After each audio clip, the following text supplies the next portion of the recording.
ಬಾರೆ ತಗೋ ಮರ್ಚಿಡು. ಮಡ್ಕಿಟ್ಟಿದ್ದೀನಲ್ಲವಾ? ಓ ಹಂಗ ಸರಿ ಇರು.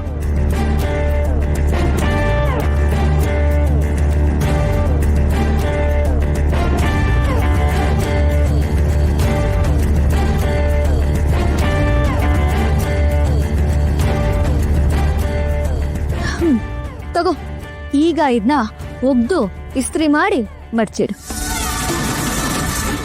ಏನೇ ಹಂಗ್ ನೋಡ್ತಾ ಇದ್ಯಾ? ನೀನ್ ಇಡೀ ಯಾಕೆ ಬಂದಿರೋದು ಅಂತ ನಂಗೆ ಚೆನ್ನಾಗ್ ಗೊತ್ತು.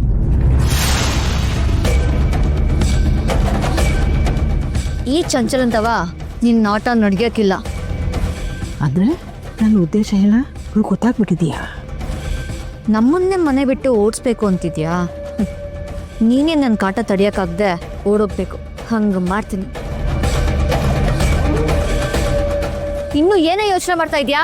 ಈ ಚಂಚಲನ್ ಕಣ್ಗೆ ಮಣ್ಣರ್ಚಕ್ ಬಂದ್ರೆ ಅದೇ ಮಣ್ಣ ನಿನಗ್ ತಿನ್ನಿಸ್ತೀನಿ. ಈ ಬಟ್ಟೆನೆಲ್ಲ ಒಗ್ದು ಇಸ್ತ್ರಿ ಮಾಡೋಕ್ಕಿಂತ ಮುಂಚೆ ನನ್ ಕ್ವಾಣೆ ಎಲ್ಲ ಅಚ್ಚುಕಟ್ಟಾಗಿ ಗುಡ್ಸಿ ಒರ್ಸು.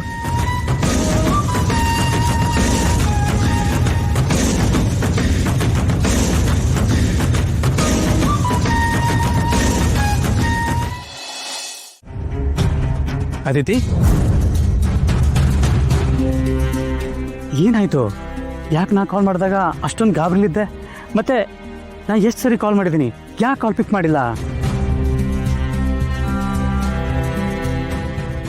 ಶಶಾಂಕ್, ನೀನು ಏನು ಹೇಳಬೇಕು ಅಂತ ನನಗೆ ಗೊತ್ತಾಗ್ತಿಲ್ಲಪ್ಪ. ನಾನಂತೂ ದಿಗ್ಭ್ರಾಂತಿ ಆಗ್ಬಿಟ್ಟಿದ್ದೀನಿ. ಮನೆಗೆ ಯಾರು ಬಂದಿದ್ರು? ವಸ್ತುಗಳೆಲ್ಲ ಚೆಲ್ಲಾಪಿಲ್ಲಿಯಾಗಿ ಬಿದ್ದಿದ್ದಾವೆ.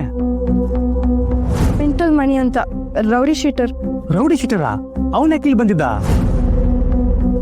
ಶಶಾಂಕ್, ಅವನು ನಮ್ಮ ಅಕ್ಷರ ಹಿಂದೆ ಬಿದ್ದಿದ್ದಪ್ಪ. ಅವ್ರ ಜೊತೆ ಕೆಟ್ಟದಾಗಿ ನಡ್ಕೊಂಡ ಅನ್ನೋ ಕಾರಣಕ್ಕೆ ಅವಳೇ ಅವನ ಮೇಲೆ ಕಂಪ್ಲೇಂಟ್ ಮಾಡಿ ಕೇಸ್ ಹಾಕಿ ಜೈಲಿಗೆ ಹಾಕ್ಸಿದ್ಲು. ಈಗ ಅವನು ಬಿಡುಗಡೆ ಆಗಿ ಹೊರಗಡೆ ಬಂದಿದ್ದಾನೆ. ಏನಂತೆ ಒಂದು? ಅಕ್ಷರನ್ನ ಮದುವೆ ಮಾಡ್ಕೋಬೇಕಂತೆ. ಅಕ್ಷರನ್ ಮದುವೆ ಫಿಕ್ಸ್ ಆಗಿದೆ ಅಂತ ಹೇಳಿದ್ರು. ಆ ಮುಹೂರ್ತದಲ್ಲೇ ನಿನ್ನ ಮಗಳಿಗೆ ತಾಳಿ ಕಟ್ತೀನಿ ಅಂತ ಬೆದರಿಕೆ ಹಾಕಿ ಹೋಗಿದ್ದಾನೆ. ಏನು ಆಟ ಆಡ್ತಿದ್ದಾನೆ ಅವನು? ಅವನು ಹಾಗೆ ಮಾಡೋವರೆಗೂ ನಾವೇನು ಕೈ ಕಟ್ಕೊಂಡಿರ್ತೀವ? ಪೊಲೀಸ್ ಸ್ಟೇಷನ್ಗೆ ಕಂಪ್ಲೇಂಟ್ ಕೊಟ್ಟು ಅವನು ಒದ್ದು ಒಳಗಾಕಿಸ್ತೀನಿ. ಕೋರ್ಟು, ಕಂಪ್ಲೇಂಟು, ಕಚೇರಿ ಅದಕ್ಕೆ ಯಾವುದಕ್ಕೂ ಅವ್ನು ಕೇರ್ ಮಾಡಲ್ಲಪ್ಪ. ಅವನಿಂದ ತುಂಬಾ ಜನ ಇದ್ದಾರೆ ಬಾವ. 5 ವರ್ಷ ಶಿಕ್ಷೆ ಆಗಿತ್ತು, ಆದ್ರೆ 2 ವರ್ಷದಲ್ಲಿ ರಿಲೀಸ್ ಆಗಿದ್ದಾನೆ ಅವನು. ಇದೆಲ್ಲ ನೀವು ಮೊದಲೇ ಹೇಳಿಲ್ಲ? ಅವನು ಅರೆಸ್ಟ್ ಆಗಿ 2 ವರ್ಷ ಆಗಿತ್ತಪ್ಪ. ನಾವು ಆ ವಿಚಾರನೇ ಮರ್ತ್ಬಿಟ್ಟಿದ್ವಿ. ಅದು ಹೇಗೋ ಪೇಲ್ ತಗೊಂಡು ಹೊರಗಡೆ ಬಂದಿದ್ದಾನೆ. ಕಂಪ್ಲೇಂಟ್ ಕೊಡಬೇಡ ಅಂತೀರಿ, ಮತ್ತೆ ಅವ್ನು ಕೊಡೋ ಕಾಟ ಎಲ್ಲ ತಡ್ಕೊತೀರಾ? ಶಶಾಂಕ್, ಈಗ ನನ್ನ ಮಗಳಿಗೆ ನಿನ್ನನ್ನು ಬಿಟ್ಟು ಬೇರೆ ಯಾರೂ ರಕ್ಷಣೆ ಕೊಡೋಕ್ಕಾಗಲ್ಲ. ಅವಳನ್ನ ಜೋಪಾನ ಬಂದು ನೋಡ್ಕೋ. ಮಾವ, ನೀವೇನು ತಲೆ ಕೆಡಿಸ್ಕೋಬೇಡಿ. ಅಕ್ಷರ ನನ್ನ ಜೀವ. ಬೇಕಿದ್ರೆ ಸೇಫ್ಟಿಗೆ ಅಂತ ಒಂದಿಬ್ಬರು ಬಾಡಿ ಗಾರ್ಡ್ನ ಇಟ್ಟಿರ್ತೀನಿ. ಆದ್ರೆ ಮಣಿಗೆ ನನ್ನ ಹುಡುಗಿನ ಟಚ್ ಮಾಡಕ್ ಬಿಡಲ್ಲ.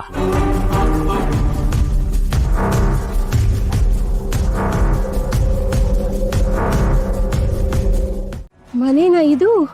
ಒಳ್ಳೆ ಅರಮನೆ ಇದ್ದಾಗಿದೆ. ಅಂದಾಗೆ ಮದ್ವೆ ಯಾವಾಗ?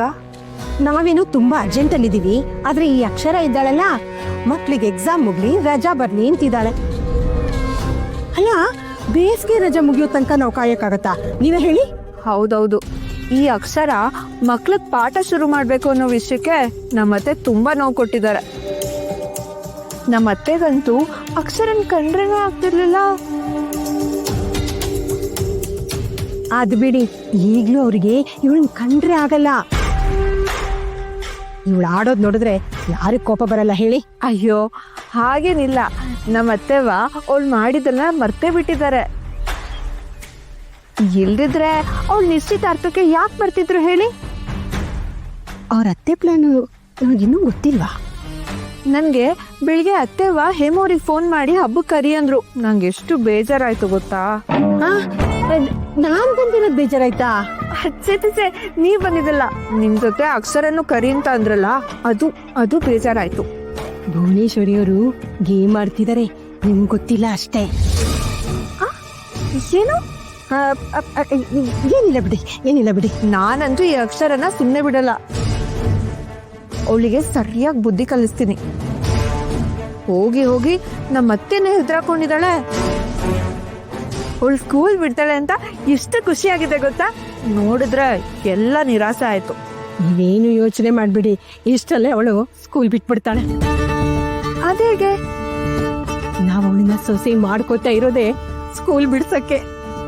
ಹೌದಾ? ಎಲ್ಲ ನಿಮ್ಮತ್ತಿದೆ ಪ್ಲಾನು. ನಮ್ಮತ್ತೆ ಅವ್ರದಾ? ಇವಳು ಮಾತೆತ್ತಿದ್ರೆ ಗುರಿ, ಮಕ್ಕಳು, ಶಾಲೆ, ಭವಿಷ್ಯ ಅಂತೆಲ್ಲ ಹೇಳ್ತಾ ಇದ್ದಿದ್ದು ನಮಗೂ ಇಷ್ಟ ಇರ್ಲಿಲ್ಲ. ಏನ್ ಮಾಡೋದು, ನನ್ ಮಗ ಇವಳನ್ನ ಇಷ್ಟಪಟ್ಬಿಟ್ಟ. ನಾವು ಮದ್ವೆ ಮಾಡೋದೋ ಬೇಡವೋ ಅಂತ ಗೊಂದಲದಲ್ಲಿದ್ವಿ. ಆಗ ನಿಮ್ ಅತ್ತೆ ಏನ್ ಮಾಡ್ತಿರೋ ಗೊತ್ತಿಲ್ಲ, ಇವಳನ್ನೇ ನಿಮ್ಮನೆ ಸೊಸೆ ಮಾಡ್ಕೋಬೇಕು ಅಂತ ಹೇಳಿದ್ರು. ಅದಕ್ಕೋಸ್ಕರ ನಮಗ್ ಬೇಕಾದಷ್ಟು ದುಡ್ಡು ಕೊಟ್ಟಿದ್ದಾರೆ. ಯಾಕೆ? ಯಾರಿಗೂ ಹೇಳ್ಬೇಡಿ. ಮದ್ವೆ ಆದ ತಕ್ಷಣ ಅಕ್ಷರನ್ನ ಸ್ಕೂಲ್ ಬಿಡಿಸ್ಬೇಕು ಅಂತ ನಿಮ್ಮತ್ತೆ ಕಂಡೀಷನ್ ಹಾಕಿದ್ದಾರೆ. ಆ ಕಂಡೀಷನ್ ಮೇಲೆ ನಮ್ಗೆ ದುಡ್ಡು ಕೊಟ್ಟಿರೋದು. ಹೌದಾ? ಇವಳನ್ನ ಸ್ಕೂಲ್ ಬಿಡಿಸ್ಬೇಕು ಅಂತ ನಿಮ್ಮತ್ತೆ ಬೇಕಾದಷ್ಟು ಸರ್ಕಸ್ ಮಾಡಿದ್ರು, ಆದ್ರೆ ಅದಾಗ್ಲಿಲ್ಲ. ಅದಕ್ಕೆ ಈ ದಾರಿ ಹಿಡಿದಿದ್ದಾರೆ. ಮದ್ವೆ ಆದ್ಮೇಲೆ ಅಕ್ಷರ ಸ್ಕೂಲಿಗೆ ಹೋಗ್ತೀನಿ ಅಂತ ಹಠ ಮಾಡಿದ್ರೆ? ಅಯ್ಯೋ, ಮನೇಲಿ ಮದ್ವೆ ಅಂದಿರೋ ಇನ್ನೂ ಒಂದು ಹುಡುಗಿ ಇದ್ದಾಳೆ.